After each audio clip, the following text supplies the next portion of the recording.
మానవుని జీవన విధానంలో వస్తున్న అనేక మార్పులు క్యాన్సర్ కు దారితీస్తున్నాయని Basavatarakam Indo American cancer hospital oncology వైద్య నిపుణులు డాక్టర్ రవిశంకర్ అన్నారు.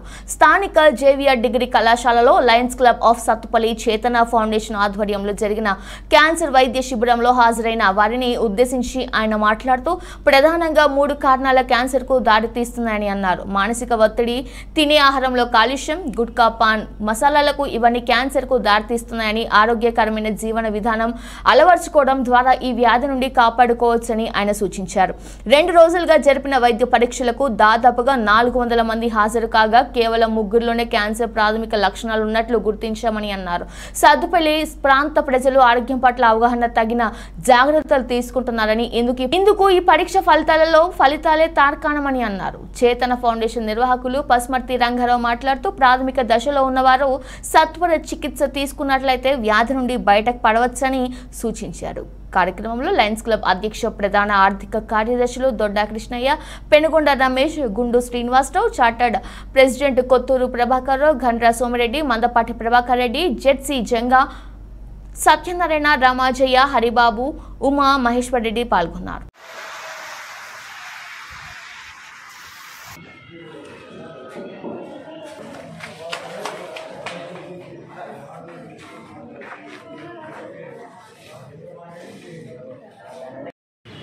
మేము బసవతారకం హాస్పిటల్ టీం నుంచి నా పేరు డాక్టర్ రవిశంకర్ అండి. ఈరోజు నిన్న సత్తుపల్లి పట్టణంలో మన జేవిఆర్ జూనియర్ కాలేజీలో క్యాన్సర్ గురించి అవగాహన మరియు నిర్ధారణ శిబిరం నిర్వహించడం జరిగింది.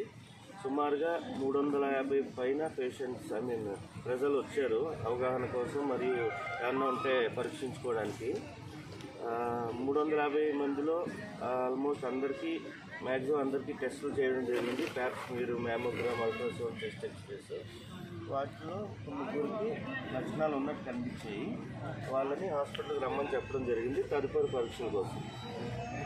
సో ప్రజలకి అవగాహన కల్పించాము. ముఖ్యంగా జాగ్రత్తలు అంటే జీవన శైలి విధానం ఎట్లా మార్చుకోవాలి, ఫుడ్ హ్యాబిట్స్ గురించి ఎట్లా ఉండాలి, తర్వాత శుభ్రంగా ఎట్లా ఉండాలి, అవయవాలన్నీ శుభ్రంగా ఉంచుకోవాలి అదొకటి.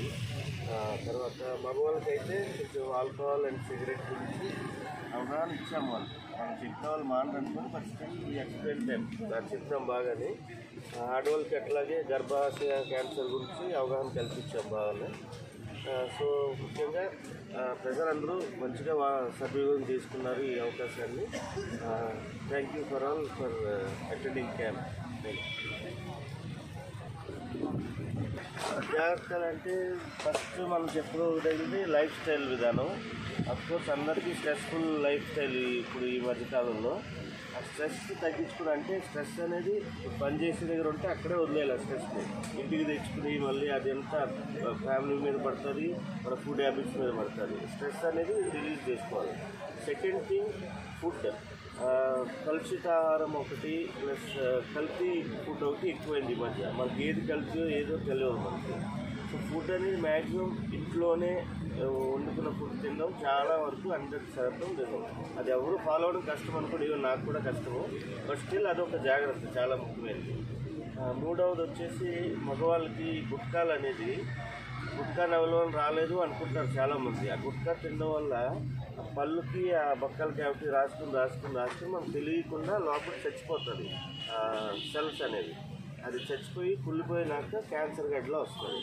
వాళ్ళకి టైం కూడా ఎంతో ఉండదు. మనం ఫస్ట్ స్టేజ్లో కనుక్కున్నా అది అట్లా పెరుగుతూనే ఉంటుంది and they will go for any serious problem.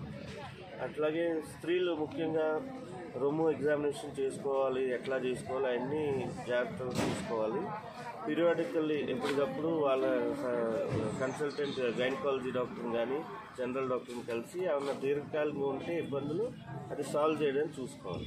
ఇవన్నీ జాగ్రత్తలు తీసుకుంటే మన క్యాన్సర్ అనే కాదు ఏ జబ్బునైనా సరే ఈజీగా బయటకు వచ్చే అవకాశం ఉంటుంది. Thank you. నమస్కారం అండి. డాక్టర్ రవిశంకర్ గారు చెప్పారు. ప్రస్తుతం ఉన్నటువంటి సమాజంలో కలుషితమైనటువంటి వాతావరణం, ఆహారం కానివ్వండి, గాలి కానివ్వండి, అన్ని రకాలకు కూడా కలుషితమైనటువంటి ఎక్కువైతుంది. దాంతో ఈ క్యాన్సర్